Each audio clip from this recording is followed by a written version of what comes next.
hermanos. Proclamemos la victoria. Con las palmas. Así.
Por nosotros, a nuestro lado está, suya es la victoria, ha vencido ya, no nos detendremos, no nos moverán, Cristo estás aquí.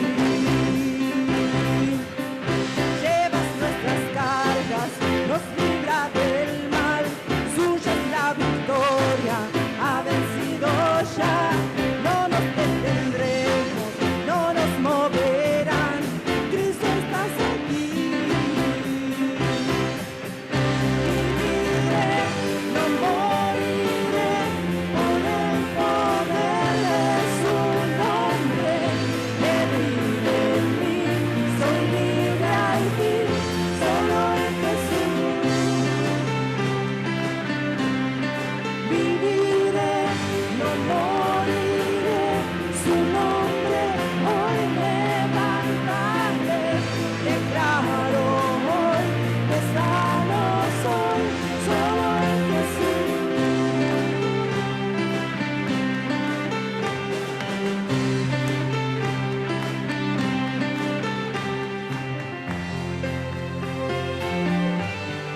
Una alabanza que tiene que estar llena de fe, hermanos. Pongamos toda nuestra fe, ¿sí? Porque declaramos victoria, ¿sí? Estamos declarando victoria. Entonces, hagámoslo con nuestra voz, con nuestras palmas, con todo nuestro cuerpo, con todas las ganas, hermanos. ¡Vamos!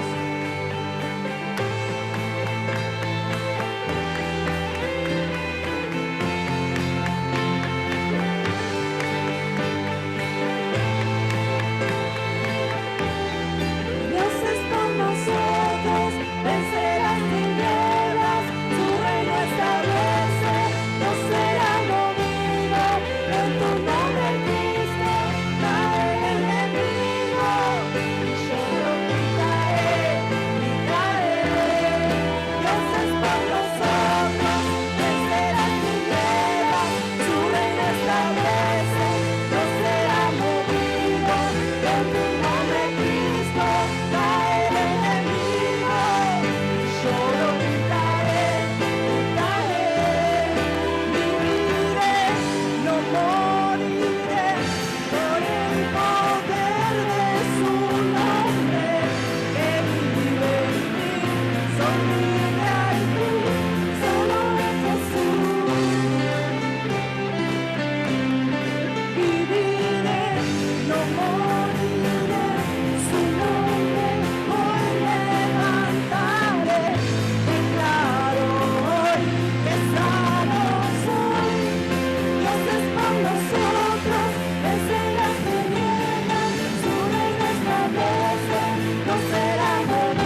Y vieron que venimos hablando de las postales del reino de los cielos, decimos de cosas que ocurren en el reino de los cielos y que nosotros queremos compartir. Y hoy vamos a hablar de una parábola, la parábola del tesoro escondido. Y esta parábola vamos a encontrar que tiene algunos principios muy interesantes. Cosas muy interesantes como todo lo que es la Biblia. Cuando uno mira la Biblia y lee, de repente uno lee algo y de repente encuentra que eso, dice, ay, esto me parece que dice tal cosa. Y uno lo empieza a investigar, a leer y a estudiar y busca en el diccionario las palabras que no entiende, porque es así. El proceso de investigación de la Biblia también implica eso. Y si hay algo que no entiendo, voy y le pregunto a mi grupo de amistad, leí esto en la Biblia, ¿qué significa? Y si el hermano que está como líder lo sabe, lo responde, y si no, lo preguntará él también. Digamos, eso no es problema. Nadie nace sabiendo. Y nadie sabe absolutamente todo. Digamos, cuando a mí algunas cosas me preguntan, son cosas de la Biblia, sí, está bien, pero hay cosas que no las sé, porque es mucho para aprender todo. Así que no se preocupen, no es un pecado no saber, es casi un pecado no preguntar o no inquirir. Así que bueno, vamos a estar hablando de esta parábola. Y quiero decirles algo. Las enseñanzas de la Biblia son para ponerlas en práctica. Si algo de lo que estamos diciendo no lo pones en práctica, sinceramente no sirve de nada. La verdad que no sirve de nada. La Biblia es para ponerla en práctica. Y cuando la pones en práctica, suceden cosas que son buenas para tu vida. Así que damos gracias a Dios por esto. Y pónganse de pie, vamos a hacer una lectura y luego vamos a orar y ya entramos en la palabra. Y entramos en esta lectura que dice, el reino de los cielos es semejante a un tesoro escondido en el campo, que al encontrarlo un hombre lo vuelve a esconder y de alegría por ello vende todo lo que tiene y compra aquel campo. Ahora vamos a ver qué quiere decir esto, pero vamos a orar ahora pidiéndole a Dios que abra nuestro entendimiento. Señor Jesús, te damos gracias por tu palabra, te damos gracias porque nos vas a hablar en esta mañana. Queremos, Señor, poder entender y queremos, Señor, poder poner en práctica tu palabra.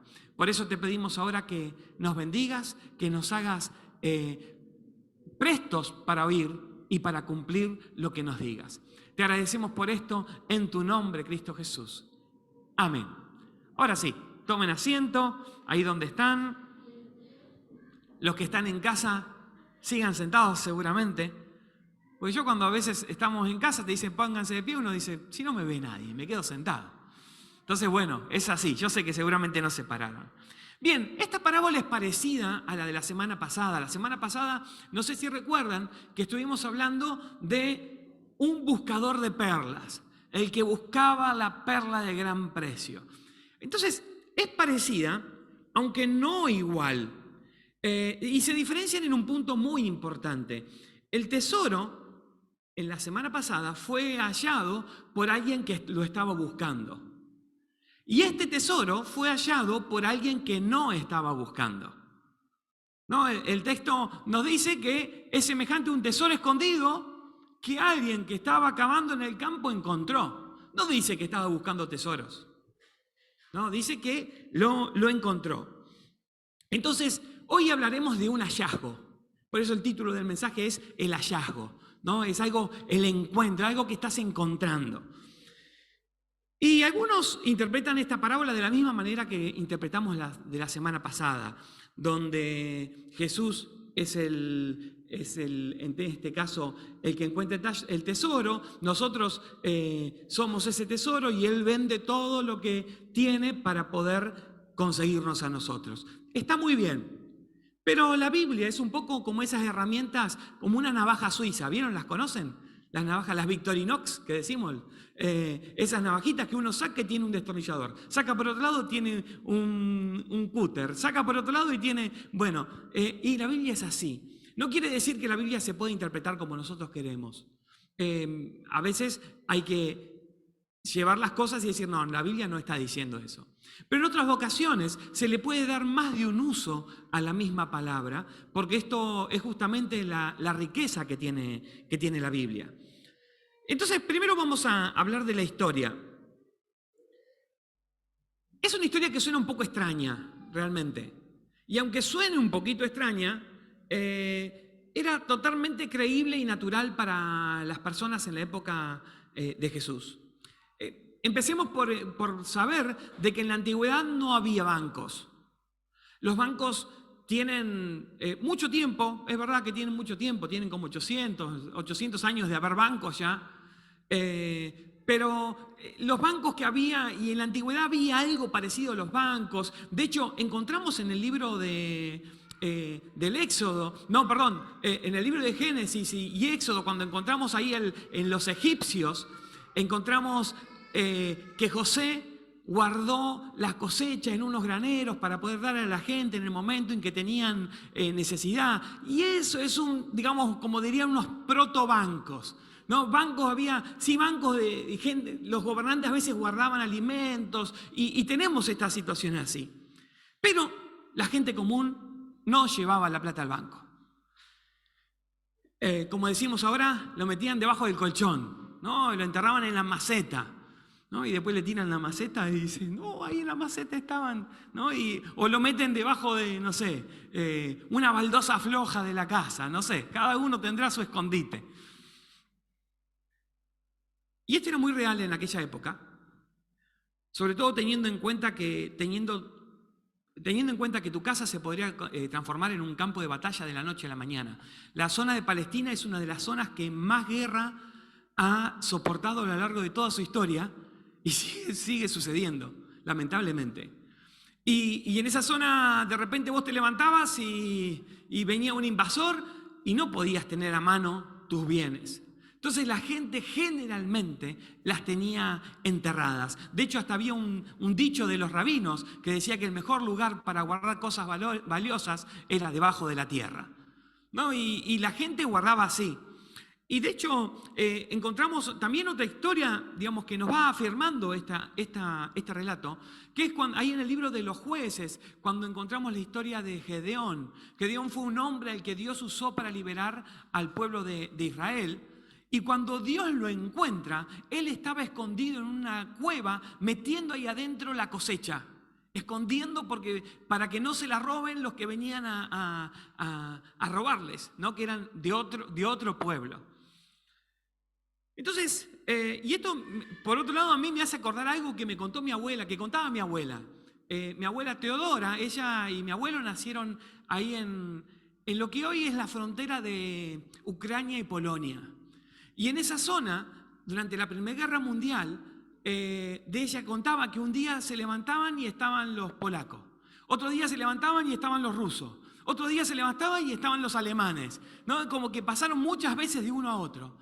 Y dice que lo terrible de eso era que cuando pasaban los soldados, se comían todo, ¿no? Y no pedían. Se metían a las casas y robaban toda la comida porque iban famélicos, iban muertos de hambre. Entonces las familias, ¿qué hacían? Hacían pozos y escondían todas las comidas, escondían las papas, escondían todo lo que podían, lo metían bajo tierra y contaba que era la forma en que sobrevivían, porque si no, se quedaban sin alimento para, digamos, hasta la próxima cosecha. O sea que esta era una historia totalmente normal para la época de Jesús y la gente lo entendió perfectamente, porque probablemente ellos tenían algo escondido también en su casa. Digo para que entremos en contexto. Pero esta historia hace un poquito de ruido. ¿Cómo se desarrolla? Porque dice que este señor... Y Jesús lo está poniendo como ejemplo a este señor. Este señor encuentra un tesoro, se hace como decimos nosotros, el otario, lo tapa de nuevo, va y le compra el terreno al dueño del campo y después vuelve a buscar el tesoro. ¿No? Y uno dice, Jesús, no, a ver, ¿no? Personalmente, esto siempre lo pensé, Jesús, ¿no podrías haber buscado un ejemplo un poco mejor? Donde no haya uno que parece medio... es dudoso lo que hizo, ¿no? No sé, yo digo porque a la Biblia es necesario que podamos cuestionarla también, que podamos decir, bueno, ¿por qué esto es así?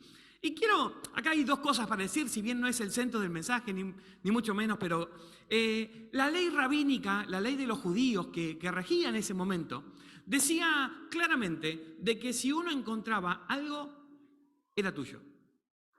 Si vos encontrabas comida, vos encontrabas monedas, lo que encuentres era tuyo y nadie lo podía reclamar. Era así. Después estaba en uno que hacía con eso, pero lo decía la ley. O sea que también era perfectamente normal. Y de hecho, está haciendo que esta persona podría haber no comprado el terreno y podría haberse llevado lo que encontró. Tranquilamente, porque no estaba dentro de sus posibilidades. O sea que esta persona encima para la ley de aquella época actuó bien, porque fue y le compró el terreno y sinceramente es lo que muchos hacen hoy por hoy, gente que saben que tienen, no sé, en un terreno minerales, cosas así, van y le compran digamos, ¿por qué? Porque saben que tiene potencial, dicen. Pero más allá de eso, primero es eso. Y segundo, hay que entender que esta es una parábola. No es una historia real. Y las parábolas tienen el objetivo de enseñar una enseñanza al final, no los detalles del medio. No, porque a veces nos queremos parar en los detalles del medio y esta no deja de ser una parábola donde la enseñanza, lo que importa es el resultado al final, que es que este hombre dejó todo lo que tenía con tal de obtener ese premio. Entonces, no vamos a juzgar la moralidad de esta persona, simplemente quería mencionarlo para que ustedes tengan todas las herramientas a la hora de verlo. Pero aquí vamos a hablar del hallazgo y vamos a ver varias lecciones en esto. Pero lo primero que podemos decir es que el tesoro fue encontrado por alguien que estaba trabajando. No le estaba buscando el tesoro, pero sí que estaba trabajando. Y tenemos acá tenemos dos lecciones grandes en esta palabra que vamos a encontrar. Y el primero es ¿no? Que no se encuentra nada si no estás haciendo algo. No quedarte sentado en tu casa sin hacer nada, hundido en tu vida, en tu depresión, y esperar que esa actitud te saque del lugar, no va a funcionar. ¿Ok? No se encuentra nada si no estás en movimiento. No, porque a veces pareciera, bueno, qué suerte tiene ese, siempre la pega. Y es porque siempre está haciendo algo y la termina pegando de alguna manera. No quiere decir que le esté buscando pegar. Pero ¿quién es el que encuentra? El que hace. Y a ver, y las circunstancias de la vida, las circunstancias duras de la vida, son para enfrentarlas con valentía, con lucha y con Dios. Digamos, no tenés por qué pasarla sola, no tenés por qué pasarlo solo estas circunstancias. No es necesario que lo pases solo. Dios dice que va a estar con vos, pero las circunstancias se enfrentan. No podemos hacer como la de que decimos del avestruz. Vaya a saber, siempre decimos que el avestruz mete la cabeza dentro de la tierra y no sabemos yo ni siquiera sé si es cierto o si es un mito nada más. Pero bueno, no sé, todo el mundo entiende el dicho. Digamos, no podemos hacer la del avestruz que metemos la cabeza debajo de la tierra. Entonces, muchos no están necesariamente buscando a Jesús, pero están haciendo algo, están en una búsqueda y de repente se topan con el tesoro de Jesús.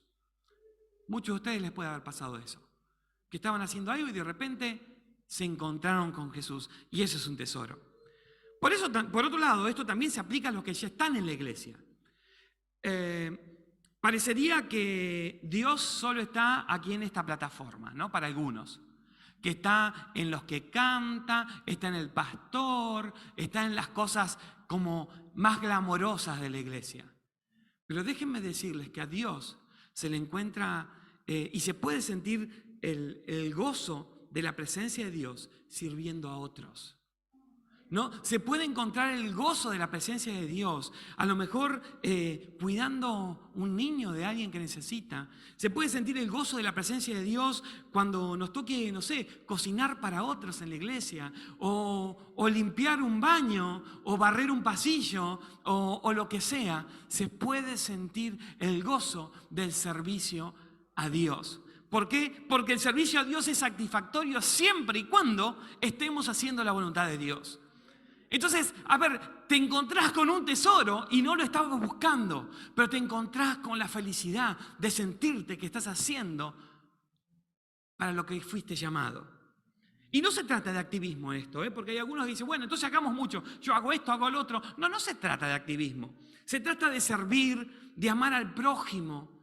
Y eso, Jesucristo lo dijo cada vez que se le dio la oportunidad. Tenemos ahí ese texto en Marcos 10:44, dice, fíjense lo que dice, ¿no? Y lo busqué en esta versión que está clarísimo. El que quiera ser el número uno entre ustedes debe ser el siervo de todos. ¿Quién quiere ser el número uno? Todos queremos ser número uno. No, yo quiero ser número uno. Por lo menos de mi casa, no sé. Pero yo quiero ser el número uno, ¿no? ¿Quién no quisiera ser el número uno en algo? Y acá la Biblia te dice, si querés ser el número uno, tenés que ser el que sirve a los demás. ¿Por qué? Porque decíamos, y esto hace poco lo hablaron, sé que lo hablaron en el grupo de mujeres, que el reino de los cielos es el reino del revés. Donde lo que en el mundo está arriba, en el reino de los cielos está abajo. Y lo que está abajo en el mundo, en el reino de los cielos queda arriba. ¿Por qué? Porque este es el sistema que Jesús propone. Y cuando Jesús propone este sistema, tiene que ver justamente con la búsqueda del reino de los cielos. Que no tiene nada que ver con este mundo en el que vivimos y con el sistema que maneja este mundo. Por eso es que si querés ser número uno, y encontrar el tesoro de las bendiciones de Dios, serví a los demás. Esa es nuestra primera lección que tenemos aquí de la parábola esta del tesoro. Vamos ahora a la segunda lección. Y la segunda lección nos dice que aún las cosas gratis tienen costo. No sé si estarán muy de acuerdo conmigo. Les dejo un segundo para pensar. Lo gratis tiene un costo. Imagínense, les voy a dar un ejemplo y no me van a poder discutir con esta porque cuando se me ocurrió dije, ¡ay, buen ejemplo! Por ejemplo, imagínense que viene alguien y les regala un auto gratis. El auto más nuevo, más bonito, con más botoncitos que se le pueda ocurrir. ¿No? ¿Ustedes dirían que no? ¿O dirían que sí? Gracias. Sí, gracias. Pero tener un auto tiene costos. ¿No? Tener un auto no es gratis.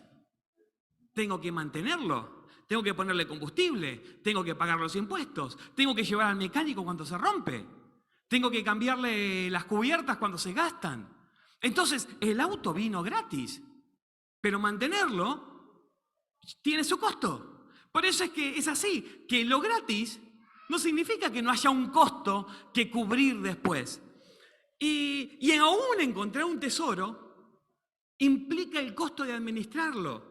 Está lleno de historias de personas que recibieron grandes herencias y a los próximos años ya estaban pobres de nuevo, o que cobraron el 15, lo que sea, y a los pocos años ya no tenían un peso. ¿Por qué? Porque no supieron el costo de administrar el tesoro que tenían. Y veamos lo que Jesús dice al respecto, porque Jesús habla acerca de este costo. Y cuando lo dice de una forma cruda. Vamos a ver lo que dice. Dice, Jesús estaba caminando con mucha gente y les dijo, si alguien viene a mí, pero pone en primer lugar a su papá, a su mamá, a su esposa, a sus hijos, a sus hermanos y hermanas, no puede ser mi seguidor. El que me siga tiene que entregar hasta su propia vida. Si alguien no carga la cruz que se le entrega al seguirme, entonces no puede ser mi seguidor. Uf. ¿No? Y como escuché a uno que decía, y bueno, ¿cómo te quedó el ojo? ¿No? Porque ahí, ¡ping! Pero este pasaje es muy controversial. Yo cuando lo leía, y era chico, porque digo, a ver, tengo la bendición de estar en la iglesia desde chico, pero cuando uno es chico a veces no se anima a preguntar, pero yo no estaba de acuerdo con esto. No me toques a mi mamá, no me toques a mi papá. ¿No? Y ahora como mis hijos, mi esposa, ¿cómo que tengo que los tengo que despreciar? Yo pensaba eso, ¿no? Que la Biblia me estaba diciendo eso. ¿Pero acaso está diciendo Jesús que tenemos que dejar a nuestra familia? No, para nada. No está diciendo eso en absoluto. Simplemente Jesús está haciendo como una exageración, pero para que se entienda el concepto de lo que está diciendo. Por eso Jesús decide explicarles lo que está diciendo en los versículos siguientes. Dice, cuando alguien va a construir una torre, se sienta primero a hacer un plan, ¿verdad? Tiene que ver si tiene el dinero para hacer el trabajo. Si no hace primero un plan, empezará a construir el edificio, pero no lo podrá terminar y todos se burlarán de él. Y termina diciendo, esto es lo mismo con cada uno de ustedes. ¿Son ustedes capaces de hacer lo necesario para seguirme? Si no dejan todo lo que tienen, no pueden ser mis seguidores. Entonces ahora, de vuelta nos ponemos en la piel de los oyentes de Jesús. Para ellos esta palabra sonó aún más fuerte que lo que suena para nosotros, porque el sentido de familia en la época de Jesús era mucho más fuerte que el que tenemos ahora. Ahora la familia es una familia afectiva, pero en aquella época la familia representaba tu profesión. Si tu padre era carpintero, seguramente vos eras carpintero. Si vos eras agricultor, tus hijos iban a ser agricultores. Tu familia definía tu posición social. Tu familia definía absolutamente todo. Entonces, Jesús simplemente lo que estaba diciendo es que el tesoro de la salvación, si bien es gratuito, tiene un costo el poder seguirlo. Y que deberías pagar el costo que sea, aún con algo que implique sacrificarte mucho. Entonces, seguir a Jesús tiene un gran beneficio y se los garantizo, pero conlleva también algunos sacrificios. Dijo Jesús en otra ocasión, dice, pero tranquilos, que mi carga es liviana, que mi carga es ligera, no se preocupen, yo vengo para sacarles cargas, no para ponerles más. Pero a veces va a haber cosas que tendrás que sacrificar. Y en esto vamos a hablar de cosas y vamos a hablarlo sin tapujos acá. Porque si hay algo que está consumiendo tu vida, que te está alejando de tu familia, que te está alejando de tus seres queridos porque te está manejando, te está dominando, puede ser tu carácter, puede ser tu adicción, puede ser tu trabajo, puede ser lo que se te ocurra. Ojo, porque eso es lo que te está diciendo Jesús, que eso te está alejando de Él, te está alejando de ese tesoro. Entonces a lo mejor, en ese sentido también Jesús dijo, si mi ojo es ocasión de caer, mejor me lo saco. De vuelta, otra exageración, estaba diciendo que dice, pero es mejor que entres al reino de los cielos sin un ojo, que entre con los dos y te vaya abajo, al infierno.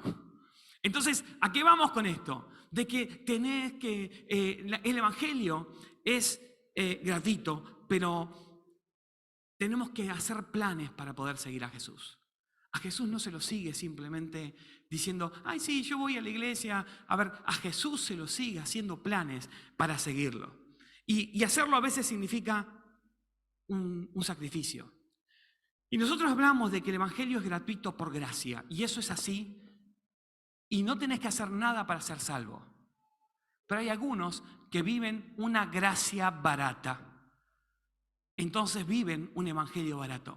Si vivís una gracia barata, vas a vivir un evangelio barato, ¿no? Y eso implica de que no vas a poder disfrutar al pleno lo que Dios tiene para tu vida. ¿No entienden que Jesucristo pagó por hacernos libres? Y que eso es el tesoro que tenemos. Y nos pagó por hacernos libres de todas las cosas malas que hay en este mundo. Por todas las cosas malas que hay dando vuelta y que nos afectan realmente.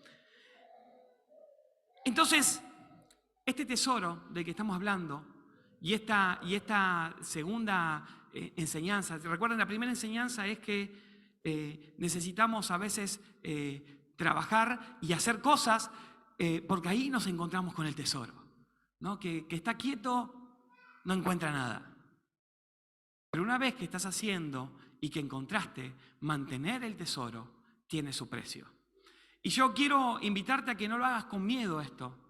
Jesucristo no está pidiendo que te alejes de tu familia ni nada de eso, pero sí que dejes atrás las cosas que te hacen daño. Si tu familia es la que te hace daño, a lo mejor tengas que poner distancia con esa familia. Si tus amigos te hacen daño, a lo mejor tengas que poner distancia de esos amigos. ¿Seguro son tus amigos? No, porque hay algunos, yo la otra vez hablaba con una persona que me contaba su situación y que decía, mis amigos eran los que peor me hacían. Dice, porque yo me quería poner bien y ellos venían y me decían, no, sos un tonto, tenés que seguir en esta, ¿qué te querés hacer ahora? Y él estaba queriendo salir de una adicción y no podía porque sus amigos venían y le traían gratis. Dice, lo de nunca. Dice, malas personas, dice, porque en vez de ponerse contento porque yo estaba logrando el objetivo que me había propuesto, querían que vuelva a caer para no sentirse mal ellos. Entonces, fíjense, hay cosas que a veces nos hacen daño y nos hacen perder el tesoro de la salvación. Pero también eso implica de que tenemos que pagar el precio de, a ver, ¿cuántos de ustedes, nosotros en la reunión es tarde, pero a veces alguno hubiera querido seguir durmiendo hasta las 11, 12. Dice, no, porque voy a ir a la iglesia. Entonces se levantaron, algunos hasta se bañaron, ¿no? Un sacrificio. En casa hubo ese sacrificio, que mandamos a bañar a alguno. Pero bueno, es la alegría de decir, Señor, es un sacrificio, pero yo siento alegría y paz por poder hacerlo. Entonces, el tesoro que estamos hablando es el intentar vivir el evangelio a propósito, vivir tu vida con un propósito. Y no solamente eso, sino que vivir el reino de los cielos aquí y ahora. No tenés que esperar a estar muerto para vivir las ventajas del reino de los cielos. Vale la pena hacer la voluntad de Dios. De pronto ahí, como quien descubre un tesoro escondido, puede que se nos presente en algún momento esa iluminación o esa convicción de cuál es la voluntad de Dios para con nosotros. Aceptarla puede significar, como les decía, renunciar a alguna que otra cosa. Pero les aseguro que la alegría que van a recibir, la bendición que van a recibir, no tiene precio. Vale cualquier sacrificio. Eso es tomar la cruz y seguirlo. Jesucristo dijo que cualquiera que no pueda tomar su cruz y seguirlo, no es digno de él. Y eso es tomar la cruz. Eso es seguirlo. Eso es encontrar el tesoro. Por eso les digo que en esta semana el enfoque es distinto y somos nosotros los que podemos encontrar este tesoro. Y damos gracias a Dios por el tesoro que nos ha dado de su salvación. Así que yo quiero invitarlos a que se pongan de pie. Y te pongas en tu cabeza y pienses en este momento, ¿qué es lo que puede suceder con respecto a esto de cosas que te puedan estar alejando de la voluntad de Dios? De cosas que te puedan estar alejando de ese tesoro que tiene Dios para tu vida. No, si hay cosas que te quitan la paz y cosas, tenemos que entregarlas y decirle, Señor, quiero tus tesoros. Y si no sabes por dónde empezar, empezá por involucrarte en lo que Dios te llame. Por empezar, como dijimos antes, en los grupos de amistad. Ahí vas a tener contención, ahí vas a poder estar con otras personas, vas a poder escuchar y vas a poder opinar y vas a poder decir, me pasa esto, me pasa lo otro, estoy feliz, estoy enojado, estoy triste, lo que sea. Ahí es donde tenemos verdaderamente la vida en Cristo y llegamos realmente a ser profundamente creyentes en Dios. Así que vamos a orar ahora. Vamos a pedirle a Dios que realmente nos permita encontrar ese tesoro. Y si estás viniendo aquí por primera, segunda, tercera vez y aún no hiciste esto, puedes decirle, Señor, quiero encontrarte, quiero conocerte, quiero realmente que seas de verdad para mí, que seas de verdad y que no sea simplemente una religión lo que viva. Oramos. Señor Jesús, en este momento te doy gracias por tu palabra. Te doy gracias, Señor, porque nos hablas acerca de estos tesoros, que significa el encontrarte, el conocerte. Señor, te quiero pedir perdón porque muchas veces en mi vida he vivido de una manera en la cual no pasaban las cosas de largo y yo no me daba cuenta que estabas queriendo hablarme. Señor Jesús, te pido ahora que si tengo que hacer algún sacrificio, si tengo que tocar algo en mi vida que me haga cambiar algo, te pido en tu nombre, Cristo Jesús, que me ayudes a hacerlo. Que no sea difícil para mí. Dice tu palabra que tu carga es fácil de llevar. Pero a veces, Señor, se hace tan difícil seguirte. Tantas cosas que me hacen pensar que estoy mejor de otra manera. Sin embargo, vos estás diciendo, vení para aquí. Te quiero dar este abrazo. Quiero que encuentres el tesoro de mi salvación. Quiero que vivas tu vida con un propósito. Dios te está diciendo todo esto.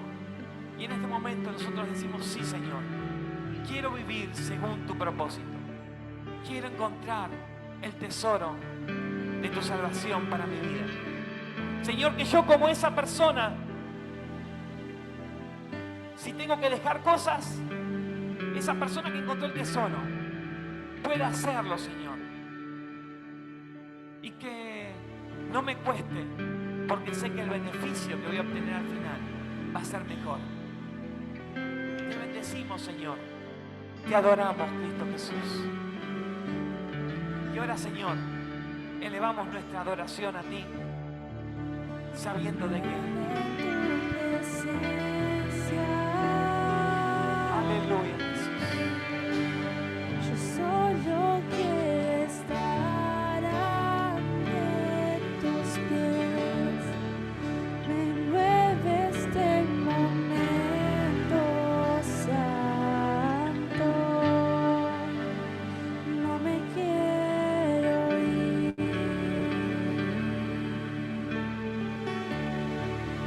No busco bendición.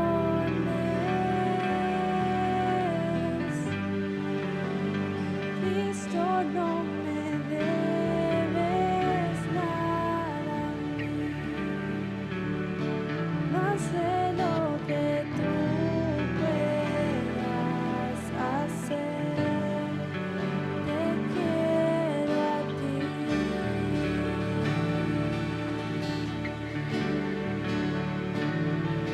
Lo siento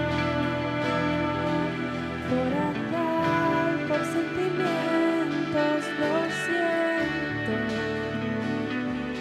por cantar sin adorar. Llévame hasta el inicio. Abro mi corazón a ti.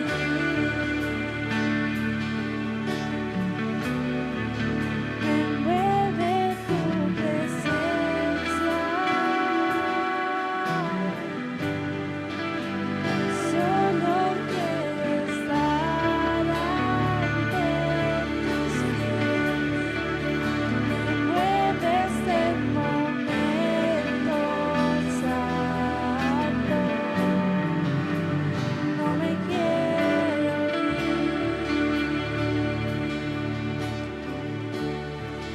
No busco bendiciones.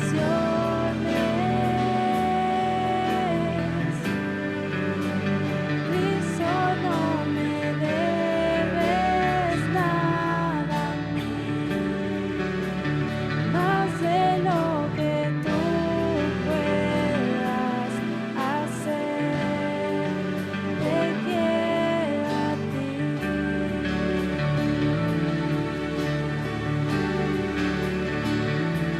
Lo siento por andar por sentimientos. Lo siento por cantar